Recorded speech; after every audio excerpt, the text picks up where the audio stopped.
Welcome, I'm Patrick Hamilton for the WithYouWithMe Academy for the Cybersecurity Analyst course for Wazah. Simeon is also with you with me, and he can also answer your questions too.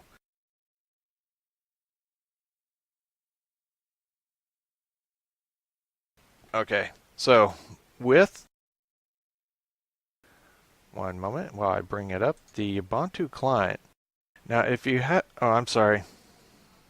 Sorry, I forgot about this completely with your server.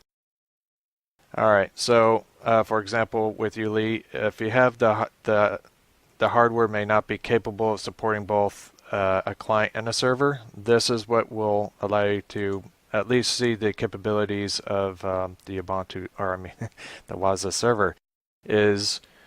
So to install a dummy set, I'm going to expand this further instead of just covering one page. You should be able to see this where it says add data to Kibana. If not, just click on the top left logo of Kibana and it'll bring this page up.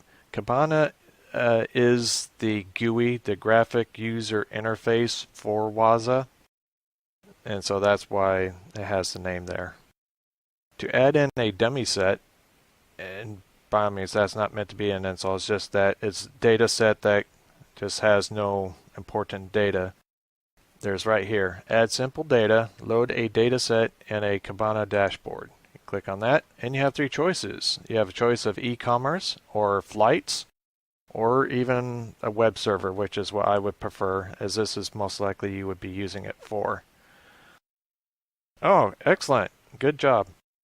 And so to go through with this is to show you that a SIM can be used for not only a web server, but you can use it for marketing purposes. I believe we even use that here. We use Splunk for a number of various reasons, or not reasons, but capabilities outside for security. So for here, with the data set, you click on Add. It'll start importing data, and it'll also build out your dashboard.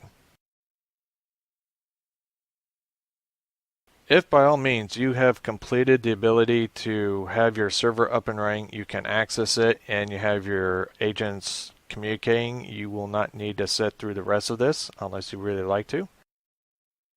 And then you click on View Data, and therefore you'd have your dashboard and logs right up here. Unsupported 16-bit application. Okay, so you may have okay, let me ask you this. Is your Windows 16-bit? Okay, so you have a 16-bit Ubuntu, so you would need to then download the 64-bit. And I will make a note of that to definitely include that in the documentation so no one else, or that won't happen to anyone else.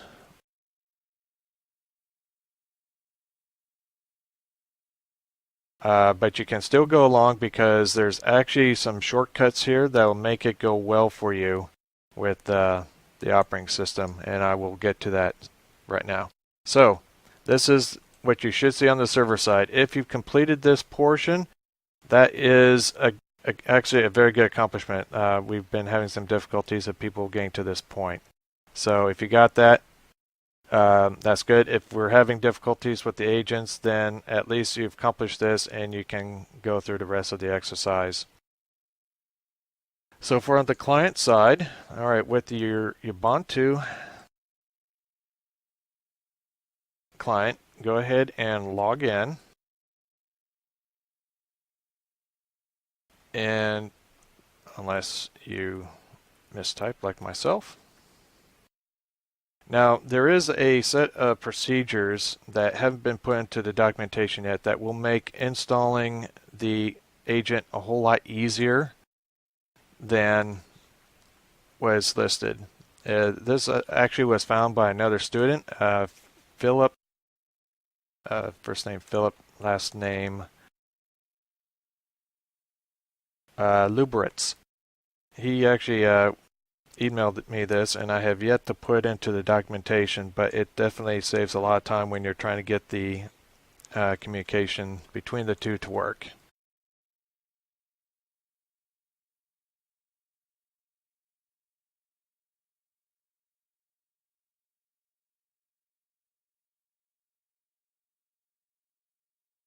Okay, so that's the Wazah, and bring up.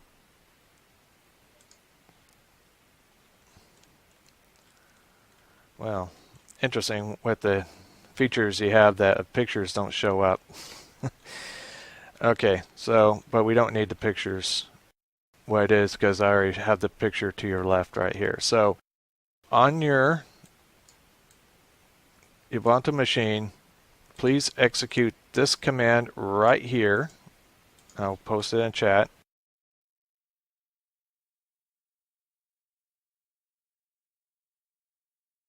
Execute this command. It's one line. It's to install curl and some of the dependencies that are needed.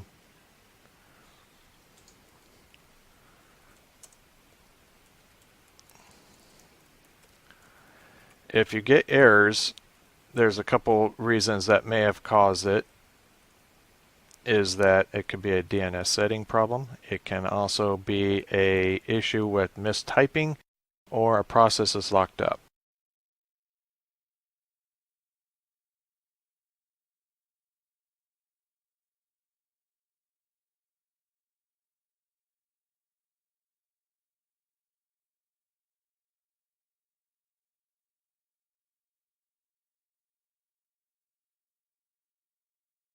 Unless you typed in the wrong password like myself.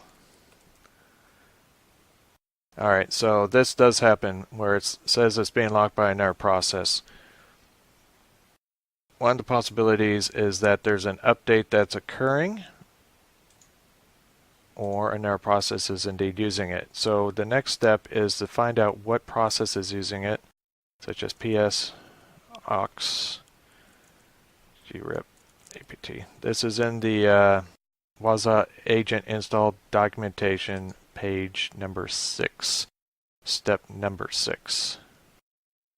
So on the client side, there's a number of processes that are running, and it looks like it's this right here. It could be that I believe the system is conducting an update.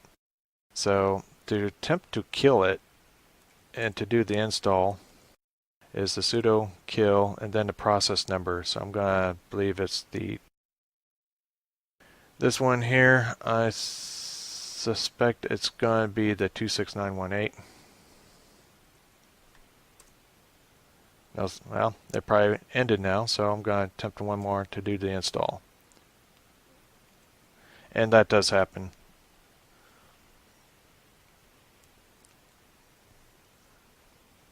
So while that is going, this is one of the prerequisites for getting the agent. The agent for Wazah is called OSSEC, which is a very popular open source in protection system. Some companies actually do use it. Alright, and that's up and installed. And then we go down to number 7. Now there's this nice long command right here. It's all one line.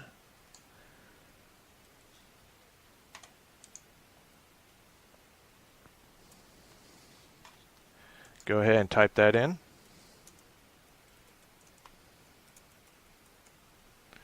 And be sure not to cause any typos.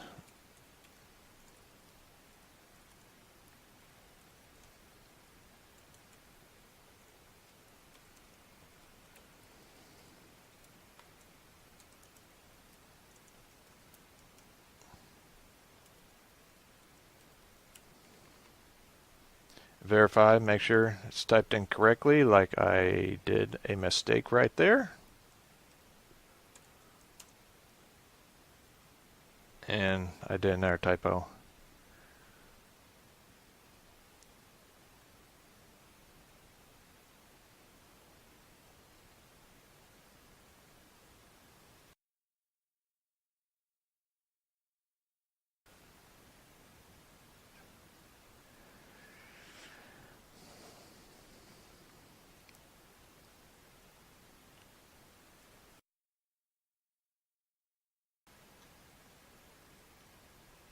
Just verify that.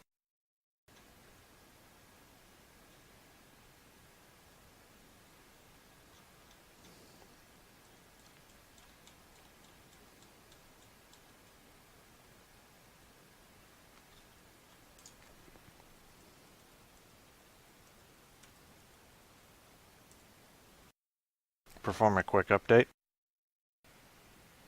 Oh, interesting. Okay, well, thank you for that. All right, for those, yeah, remove the minus sign at the end. Oh, maybe you should become an instructor. I mean, not to criticize, or I mean, that's thank you for it. I meant that as a compliment. I mean, if you're looking for other positions or jobs, go ahead and talk to us. Dennis, I'm talking to you, Dennis. Sorry. I will go by what you just said. I will take away that minus. Yep, you are correct, sir. Okay, so with that, so I will make an annotation of that. Then we go through the next set of commands. This is one line command.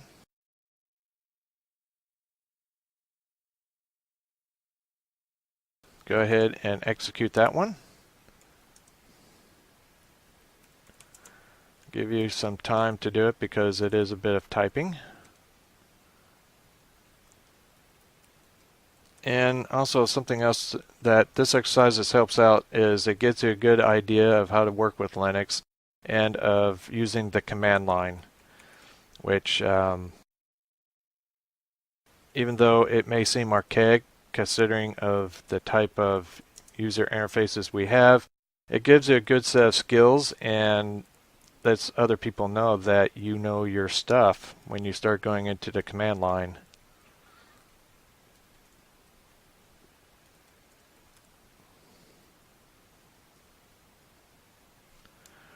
And then that should be your output. That'll just say deb gives you the URL stable main.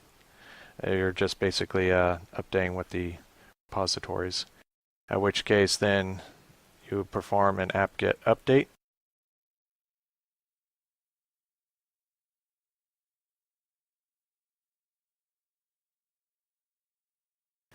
And then when your update's complete, then we will actually install the agent. So we're going through with all installing the dependencies and getting the repositories of the file locations squared away.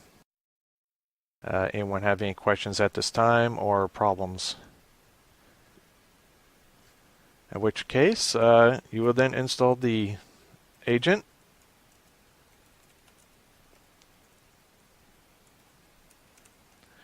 Which is step number 10 there.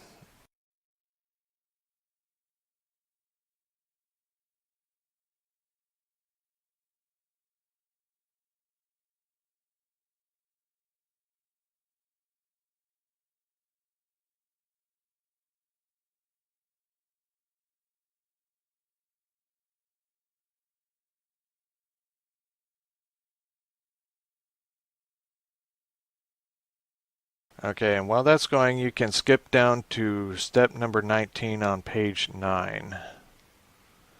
The other commands is for a CentOS operating system. But since we're using Ubuntu, you can go ahead and skip to number 19 on page 9. You should have a completion of the install. And now, what is done is to do the following configurations. So, on the client side is we need to edit the config file for the endpoint protection.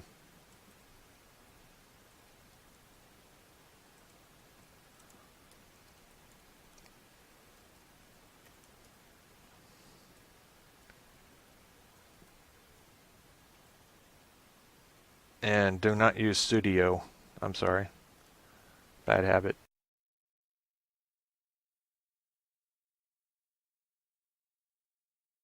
In here, this is the config file for the OSEC endpoint system. There's a lot of lines of codes. The rest of the documentation does go through with how you can make some modifications for the audits of these systems. But all we're concerned about right now is the manager IP address. This is about 5, 6, 7, 8, 9, yeah, about 10 lines down. Yeah, there it is, 10 lines down. Tags are addresses. And here, you just change your IP address to fit what the manager is. So on your URL of the web browser, it should be this right here. So mine is 192.168.1.20, and therefore change this here to 192.168.1.20. And all you need to do is then save it and close it. You may get an error here about the metadata. That's okay. That can be disregarded for this time.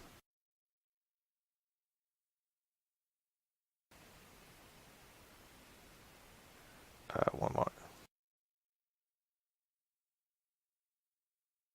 Oh.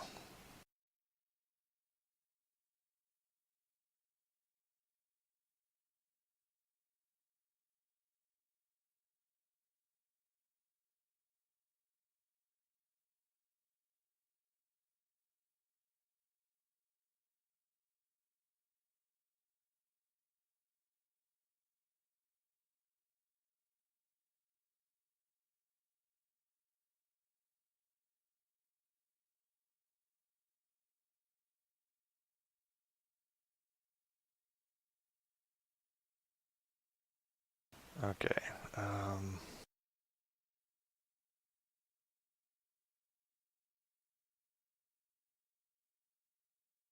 Okay, next step is, once you made that change, is to do a shutdown. Although you can restart the OSIC, I found it best that to minimize problems to do a restart of your operating system. So do a shutdown -R for restart, and to do it now, and let that run.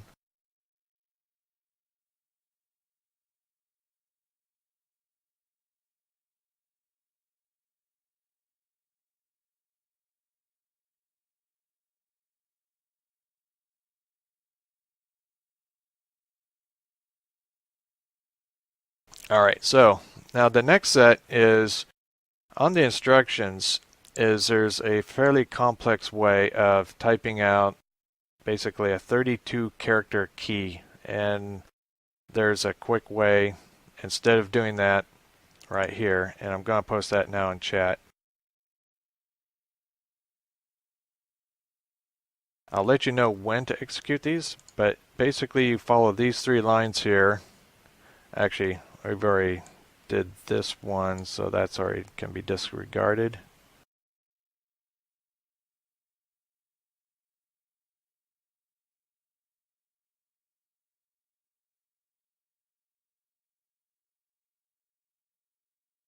So there's one command actually, because the way it originally was done with the older version is you'd had to manually type in 32 characters, and there'd be confusing areas of differences between I's, L's, and O's and zeros. Fortunately, with this one command there of sudo var osecbin agent auth for authentication, and then the server IP address, it makes this a whole lot quicker. So while the client is loading up, go to the Wazah server,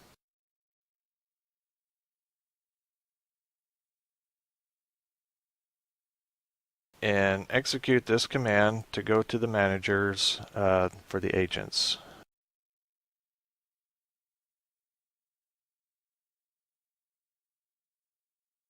I'll post that in chat. And you should see something like this.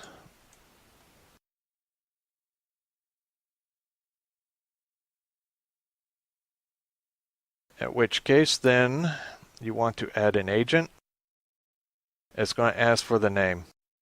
If you do not remember the name, then wait for the client to load up. But for mine, I call it node 1. Make sure this capitalization is correct.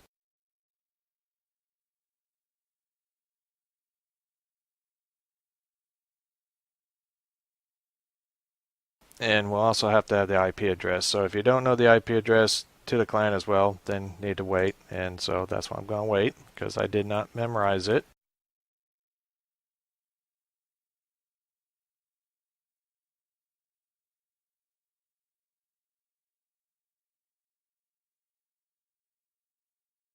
And while that's going,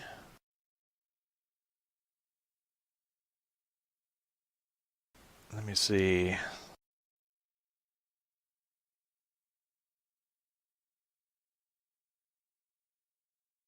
Also, for those of you that have attended, you are receiving credit for all the Wazah items. So if you do not submit a report, you will get credit for it.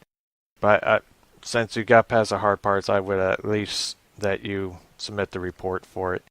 But just for attending, even if you don't get the Wazah server up and running, you will get credit for the attendance here and for the exercise. So on the client side, go to the terminal.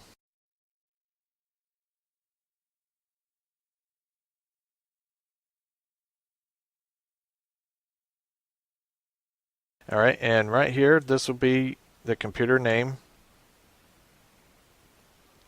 And to know the IP address, it's just the IP space adder. And then look for your IP scheme. So for mine, it's that one right there. So go back to your server, enter the name, the IP address of your client. And then ask you to confirm, you say yes, and it's good. If you want to verify, you can hit L to list, and it'll show it right there, 001 name, model node 1, and the IP address. Now on the client side, now I'll just show you the old way, just to show you how of a pain it can be, is you hit E to extract your key. You then identify the agent, and there it is. There is this 32 characters that you would have to type in manually down into your client. Unless you were using a different arrangement or GUI-based version of Wazah, and then you can do more of a copy and a paste effect. But in this exercise, it would have to be manually typed out, and that does cause issues. So here's the quick fix though. So on your client side is you'd normally have to go through this process, but we only want to work with the agent. So I'm sorry. So skip down to page number 12. And there it is. The new version of Ubuntu already has the OpenSSL, so this step can be skipped. Otherwise, you can go ahead and execute it, but I would not. So you would then go to the manager agent of your client machine.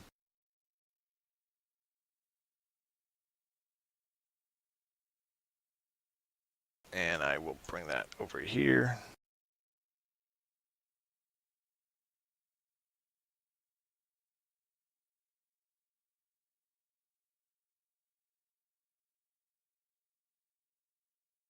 Oops.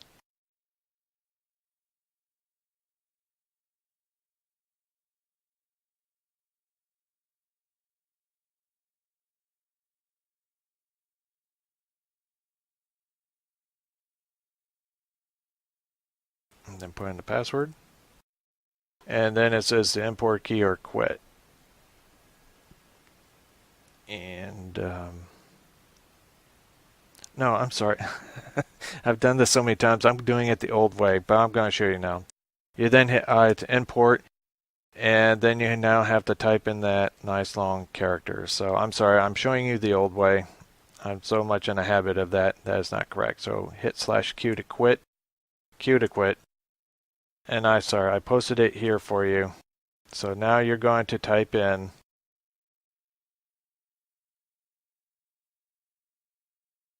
this command followed by the IP address. So it'll be like 192.168.1 and then dot whatever the server is of yours IP address. So I shall do it here. is the agent dash auth space dash m, and then your server IP address, like that. Enter.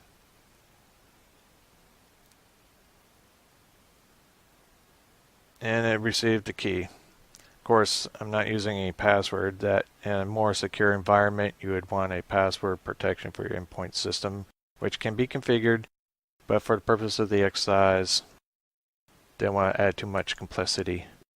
So back to your server, hit enter, and then hit Q to quit. And now we want to find out if the agent, unfortunately, sorry, I'm getting ahead of myself. Have to skip down to this right here, number R, or letter, I'm all over the place, I'm sorry, letter P, to restart the client's agent, which is this command right here.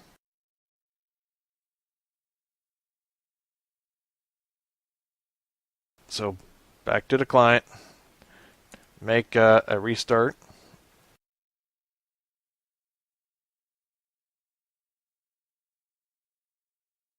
So you will not need to restart the entire operating system.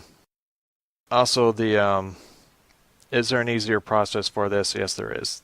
In a large enterprise, you would definitely not want to go to each client and hand type and manually do this. There is quicker ways through Wazah that you can push out either based on images or packages or configuration files to get these up and running at a much quicker, faster rate. Now, go back to the server, and you're going to go to the agent control, which is on page 13, this command here on the server.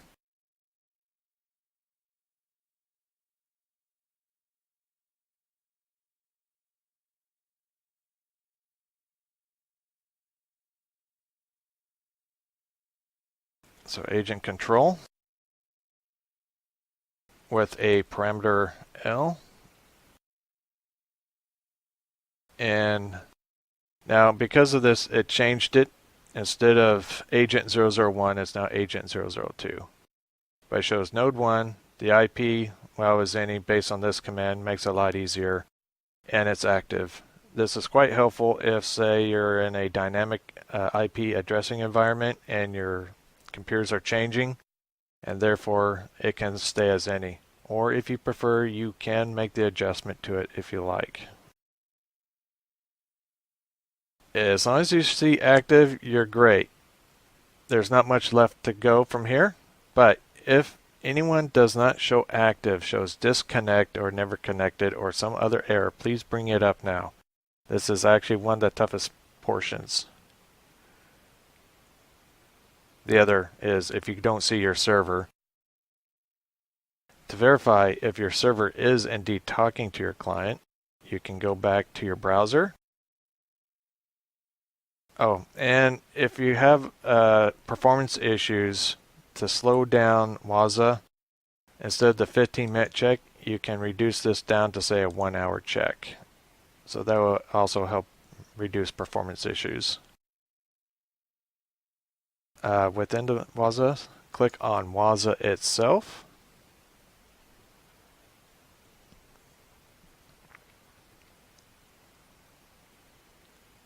And then we should see on the top area, yep, right here, it says total agents 1, active agents 1. And you should not have disconnected 0. But if it says disconnected 0 or never disconnected 1 or never connected 1, there is a situation and we can get that rectified. But if everyone is showing total agents 1, active agents 1, you are essentially done. The rest of this documentation is adding of some other items and capabilities. For example, right down here on the later pages, pages 15, is if you want fool around with OpenSCAP or real-time monitoring for certain types of data, vulnerability scanning. Quite useful if you want to check on your own systems from time to time, and also if you want to integrate with VirusTotal.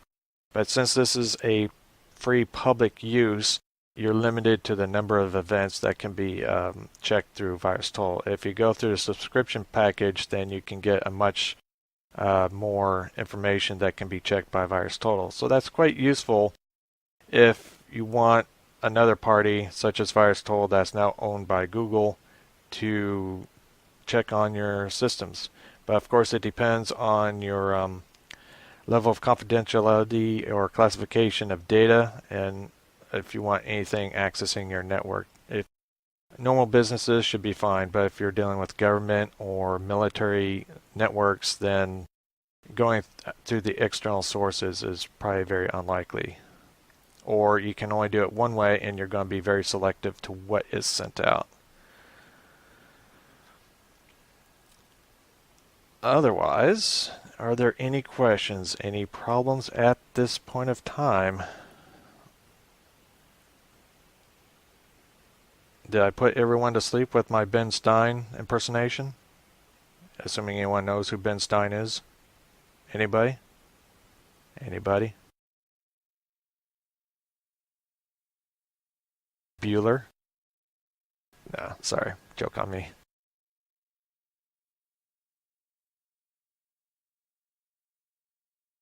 Oh, glad. Essentially that is it.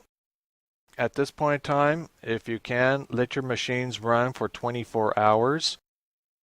And the instruction for the Wazah operation documentation will show you how to build out a dashboard.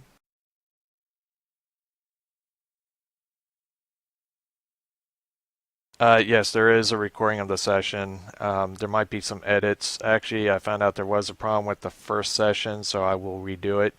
But this has been recorded. So, yeah, and it will be provided. So I'll just do a quick spiel here. Oh yeah, and there's also machine learning. This is one of the key things that drew me to Wazah. As an open source, there is machine learning, but if you dive into it, there is kind of you have to pay money or really have to know your stuff with it. But it has that capability. I've not explored much of it, but I would like to. So that's one of the good things I liked about it. So to go through dashboards and go back to the beginning here, one of the other things I also like that this can provide for you is, depending on where you go to in your occupations, there are going to be compliance issues, such as in the finance sector or retail. You're going to have PCI DSS, which is for credit cards, financials. Their systems are going to have to be in compliant. European Union. Anybody that's going to deal with the European countries needs the GDPR compliances. And so the good thing here with Wazah is you can set compliances to scan the network and see what's in compliance and what is not in compliance. So that is quite useful in that regards. Splunk can also do the same thing as well, and most other SIEMs. So this is like one indication, and then depending on your requirements, you can see what's not in requirement and what's so. So like right here, red. Should be able to click on it and then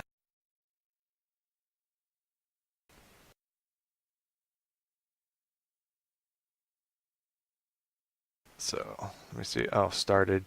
So you can expand on it, which should be able to.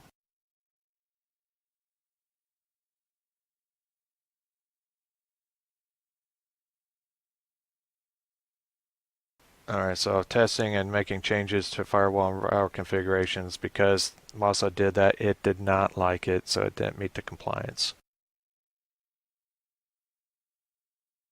Of course, when you're first installing things, a lot of things are not going to be in compliance. So that's why it's useful for a 24-hour period of time, and then you do another scan and see what's good and what's not.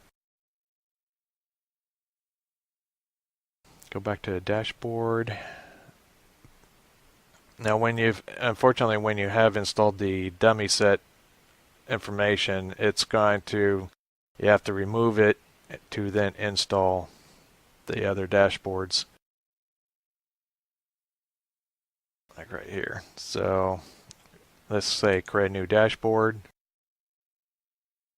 the add button, and then you can start adding other items that you like to add here. Or you can create a completely new visualization. This is listed in the operation documentation.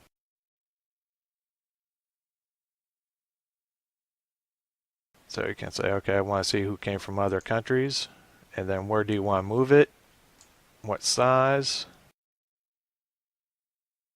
or you can pinpoint it to certain countries.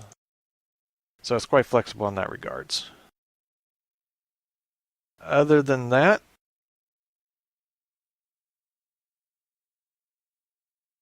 I will end this session now, unless anyone has some problems, would like to stick around to there are a couple of you that had some issues, and I will address those. Other than that, thank you for attending, and for being here. You will be marked for credit if somehow you don't get the credit for the attendance, and send us an email and we'll work it through. Don't feel that you were cheated, that you showed up and yet you didn't get credit for it.